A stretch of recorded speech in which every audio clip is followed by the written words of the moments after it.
অন্তর্বর্তী সরকারের প্রধান উপদেষ্টা ড মোহাম্মদ ইউনুসকে টেলিফোন করেছেন মার্কিন জাতীয় নিরাপত্তা উপদেষ্টা জ্যাক সুলিভান। এ সময় তিনি চ্যালেঞ্জ মোকাবেলায় মার্কিন সমর্থনের কথা জানান। স্থানীয় সময় সোমবার হোয়াইট হাউসের ওয়েবসাইটে এক বিজ্ঞপ্তিতে এ তথ্য জানানো হয়েছে। এতে বলা হয়েছে, অন্তর্বর্তী সরকারের প্রধান উপদেষ্টা ড মোহাম্মদ ইউনুসের সঙ্গে মার্কিন জাতীয় নিরাপত্তা উপদেষ্টা জ্যাক সুলিভান কথা বলেছেন। এ সময় তিনি চ্যালেঞ্জিং সময়ে বাংলাদেশের নেতৃত্ব দেওয়ার জন্য ধন্যবাদ জানান। বিজ্ঞপ্তিতে বলা হয়, ফোন আলাপে তারা দুজনে ধর্ম নির্বিশেষে সকল মানুষের মানবাধিকারকে সম্মান ও রক্ষা করার অঙ্গীকার ব্যক্ত করেন।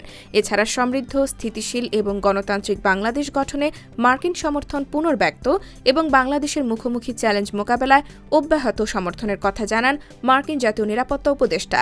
গত 12 ডিসেম্বর হোয়াইট হাউসের ব্রিফিংয়ে বাংলাদেশের সংখ্যালঘুদের ওপর কথিত নির্যাতনের অভিযোগ তুলে এ বিষয়ে মার্কিন প্রেসিডেন্টের অবস্থা জানতে চাওয়া হয়।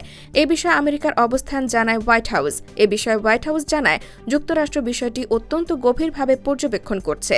এমনকি প্রেসিডেন্টও এ বিষয়টি গভীরভাবে পর্যবেক্ষণ করছেন। IBTV USA, new York.